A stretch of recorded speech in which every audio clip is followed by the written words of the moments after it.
Este avión de combate, conocido como Messerschmitt Bf-109, se elevó en 1937 hacia el cielo de la Alemania nazi como si fuera un demonio, y entre 1944 y 1945, cerca del final de la guerra, fue derribado del cielo como si fuera el propio Satanás. Precisamente con este Bf-109, los ases de la aviación alemana establecieron cifras de derribos tan abrumadoras que jamás han sido superadas, ni antes ni después, por ningún otro piloto. Antes de la Segunda Guerra Mundial, un piloto que lograra derribar más de 20 aviones enemigos ya era considerado una leyenda viviente. Imagínate esto. Un solo piloto, Erich Hartmann, derribó 352 aviones enemigos piloteando este Bf-109. ¡Hola a todos! Claro que, como ocurre con todo gran éxito, existe un reverso del que nadie puede escapar. Y ese precio fue demasiado alto. Las pérdidas humanas en la Fuerza Aérea de la Luftwaffe fueron enormes. Decenas de miles de vidas, y una gran parte de ellas eran precisamente pilotos de combate del Bf-109. La tasa de mortalidad entre los pilotos de este caza alemán alcanzó el 90%, mientras que, por ejemplo, entre los pilotos estadounidenses rondaba apenas el 20 al 25%. Bienvenidos a Pangea. Vamos a descubrir juntos la verdad detrás de esta historia estremecedora.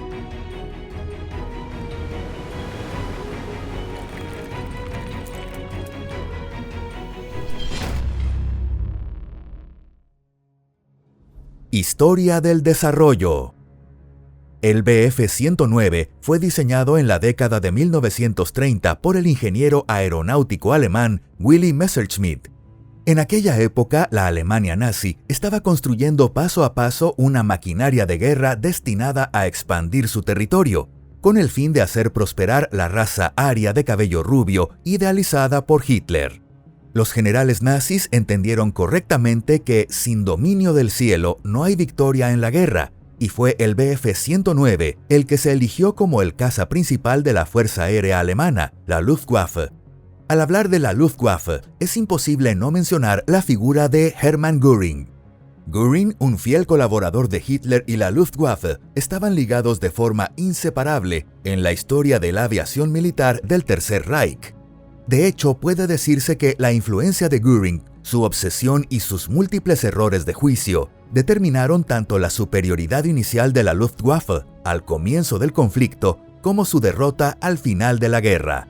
Fue precisamente la figura de Göring la que logró que la Fuerza Aérea Alemana fuera reconocida como una de las más poderosas del mundo, y la que realmente la convirtió en eso. En efecto, desde el inicio hasta la mitad de la Segunda Guerra Mundial, los cielos de Europa estaban dominados por una flota de cazas alemanes, los Messerschmitt, los Junkers, los Heinkel y los Focke-Wulf. Y entre todos ellos, el que con más razón merece ser llamado el rey de los cielos en la primera mitad de la guerra es sin duda el caza Bf-109. Para los estándares de la época, no existía ningún otro avión de combate tan perfeccionado como este. Lo que le daba su superioridad en el combate aéreo era, en primer lugar, el potente motor DB601 de Daimler-Benz, más adelante el DB605. Gracias a este motor, con una potencia de entre 1085 y 1158 caballos, y al diseño aerodinámico estilizado del fuselaje, los modelos iniciales del Bf-109 alcanzaban una velocidad máxima asombrosa para la época, de entre 550 y 560 km por hora a unos 4 km de altitud. Su velocidad de ascenso era de entre 15 y 20 metros por segundo, lo que le permitía alcanzar una altitud máxima de 10 a 11 kilómetros en solo 8 a 10 minutos. A medida que la guerra avanzaba, este avión de combate fue recibiendo constantes mejoras. Entre todas, la versión más producida fue el Bf-109G, que alcanzaba velocidades aún mayores de entre 610 y 640 km por hora a una altitud de 6 a 7.5 kilómetros. A lo largo del conflicto, se produjeron cientos de variantes del Bf-109, y hacia el final de la guerra, incluso llegaron a existir modelos equipados con motores reforzados de hasta 1475 caballos de fuerza. historia de gloria y caída. Sin embargo, el destino posterior de este caza Messerschmitt avanzó casi en perfecta sincronía con el curso entero del Tercer Reich. Justo cuando este prometedor avión de combate inició finalmente sus pruebas de vuelo en mayo de 1935, estalló la Guerra Civil en España. Para el Bf-109, ese conflicto representó una oportunidad ideal para poner a prueba su rendimiento en combate real. En los cielos de España, el Bf-109 se enfrentó a los cazas soviéticos I-16. Al principio, la situación en las batallas aéreas era casi pareja. Incluso el I-16, que ya era un modelo anticuado, ofreció una resistencia sorprendentemente eficaz. Pero aquel equilibrio no duró mucho. Impulsados no solo por los discursos de Hitler, sino también por una generosa financiación, los ingenieros alemanes instalaron nuevos motores mejorados, lo que otorgó al Bf-109 una clara superioridad aérea. Esas victorias en combate allanaron el camino para la producción masiva del Bf-109 como caza principal de la Luftwaffe. Así, para cuando comenzó la Segunda Guerra Mundial, ya había miles de unidades del Messerschmitt listas para entrar en acción. Pero aquí quedó en evidencia que los británicos también se habían estado preparando meticulosamente. El Spitfire MKI del Reino Unido tenía un rendimiento comparable al del Bf-109, tanto en velocidad como en armamento. Y lo más importante era que los pilotos británicos volaban sobre su propio país, impulsados por un poderoso sentido de deber, defender su patria del dominio y la invasión enemiga. A pesar de que ambos aviones estaban casi igualados en prestaciones, el factor decisivo fue que los cazas alemanes no contaban con suficiente combustible para librar combates prolongados sobre territorio británico. Su autonomía era de apenas unos 600 kilómetros, lo justo para cruzar el Canal de la Mancha, atacar y regresar con mucha dificultad. Por eso, la Batalla de Inglaterra de 1940 marcó el comienzo de una lenta y luego acelerada decadencia de la Fuerza Aérea Alemana. Los pilotos de ambos bandos demostraron habilidades y valentía extraordinarias en los cielos británicos, pero las pérdidas no fueron iguales. La Real Fuerza Aérea Británica perdió alrededor de 1000 aviones, principalmente Spitfires y Hurricanes, mientras que la Luftwaffe sufrió la pérdida de unos 2000 aviones. Y la mayoría de estas pérdidas correspondían al Bf-109. La victoria de la Real Fuerza Aérea en la Batalla de Inglaterra logró detener la invasión alemana del Reino Unido y cambió drásticamente el rumbo de la Segunda Guerra Mundial. Aún así, en los combates aéreos sobre Malta entre 1940 y 1942, la Luftwaffe y en particular el Bf-109 lograron en cierto modo redimirse y recuperar parte de su prestigio. También en este frente, el protagonista de los combates aéreos fue una vez más el Messerschmitt. En el frente africano, los pilotos del Messerschmitt tuvieron suerte de enfrentarse a modelos británicos ya obsoletos, como el Hurricane o el Fulmar, que tenían un rendimiento inferior. A pesar de los intensos combates y de las enormes pérdidas en ambos bandos, en este escenario el Bf-109 logró demostrar en muchas ocasiones su superioridad frente a los cazas británicos anticuados. Según algunos informes, en una batalla de diciembre de 1941, el ejército británico perdió 13 Hurricanes en enfrentamientos contra el Bf-109, mientras que este último no sufrió ni una sola baja. Sin embargo, también es necesario mencionar las pérdidas no relacionadas con el combate de estas aeronaves. Debido a fallos estructurales, el Bf-109 sufría muchos accidentes durante el despegue y el aterrizaje, y se estima que al menos el 10% de las unidades se estrellaban o resultaban dañadas. Además, a medida que la guerra se prolongaba, el número de estos accidentes no dejaba de aumentar año tras año. Una de las causas era que el tren de aterrizaje del Bf-109 estaba fijado directamente al fuselaje. Como el espacio entre las ruedas era muy estrecho, la aeronave tendía a ser inestable. Y por si fuera poco, el largo morro y la elevada posición de la cabina reducían considerablemente la visibilidad del piloto, sobre todo durante el aterrizaje.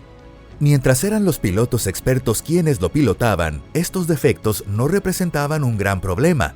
Pero hacia el final de la guerra, los veteranos fueron reemplazados por reclutas con formación express, y la situación se deterioró rápidamente.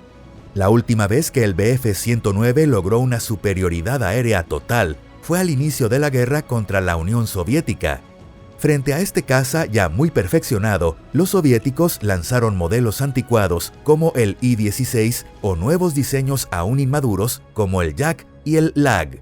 El Bf-109 superaba ampliamente a los cazas soviéticos tanto en velocidad como en capacidad de ascenso, por lo que estos solo podían enfrentarlo con ataques suicidas de frente.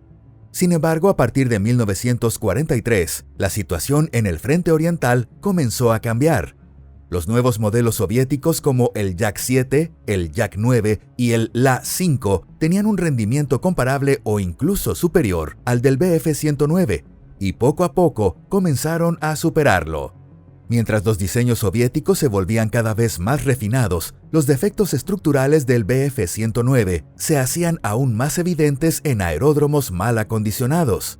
No era lo mismo despegar desde pistas bien mantenidas en Francia que hacerlo desde terrenos pantanosos y llenos de baches en Bielorrusia o Ucrania. Aún más grave era lo que ocurría en el frente occidental. A partir de 1944, el que alguna vez fue el orgullo de la Luftwaffe, el Bf-109, empezó a quedarse claramente atrás frente a los cazas de última generación de Estados Unidos y Reino Unido, tanto en velocidad como en altitud operativa. Y hacia el final de la guerra, cuando se le añadieron más armas para interceptar bombarderos estadounidenses, el exceso de peso convirtió a los Bf-109 en blancos fáciles. Cifras devastadoras. El rearme de los aliados, los defectos estructurales del Bf-109 y los años de guerra de desgaste se manifestaron de forma brutal en la pérdida masiva tanto de aeronaves como de pilotos. A lo largo del conflicto, la Luftwaffe perdió decenas de miles de cazas Bf-109. Casi todos los ases de la aviación alemana que luchaban desde los primeros días de la guerra perdieron la vida antes siquiera de alcanzar la mitad del conflicto. Y la situación de los nuevos pilotos que los reemplazaron fue aún más trágica. Tras un entrenamiento acelerado, los novatos del Bf-109 fueron enviados a combatir contra aviones enemigos más modernos y mejor armados, y entre 1943 y 1945 murieron uno tras otro en su primera batalla, sin tiempo siquiera de adquirir experiencia. Como resultado, entre 1944 y 1945, la esperanza de vida promedio de un nuevo piloto era de apenas 2 o 3 semanas, y más del 90% de quienes volaron en un Bf-109 no vivieron para ver el final de la guerra. Incluso los legendarios ases que triunfaron en los cielos de España, Malta, África, el Reino Unido, Francia o la Unión Soviética, en su mayoría, jamás regresaron. Y no se puede pasar por alto el impacto de los factores psicológicos. A partir de 1943, muchos pilotos alemanes comenzaron a sentir con claridad que su guerra estaba perdiéndose. Las pérdidas constantes, la tensión incesante de los combates aéreos, la escasez de combustible y piezas de repuesto, todo ello se fue acumulando, llenando sus corazones de una desesperanza profunda. En tales condiciones extremas, incluso pilotos experimentados cometían errores fatales y se estrellaban al regresar de una misión. Así fue como el caza Messerschmitt Bf-109, emblema de la Luftwaffe durante la Segunda Guerra Mundial, quedó inscrito en la historia como una aeronave que, a cambio de un breve instante de gloria, se convirtió en la tumba de incontables pilotos. Ningún otro avión de los que participaron en la Segunda Guerra Mundial arrebató tantas vidas de pilotos como lo hizo el Bf-109. Si te ha gustado este episodio, no olvides dejar tu valoración y compartirlo. Muchas gracias por vernos. Nos vemos en la próxima. ¡Hasta pronto!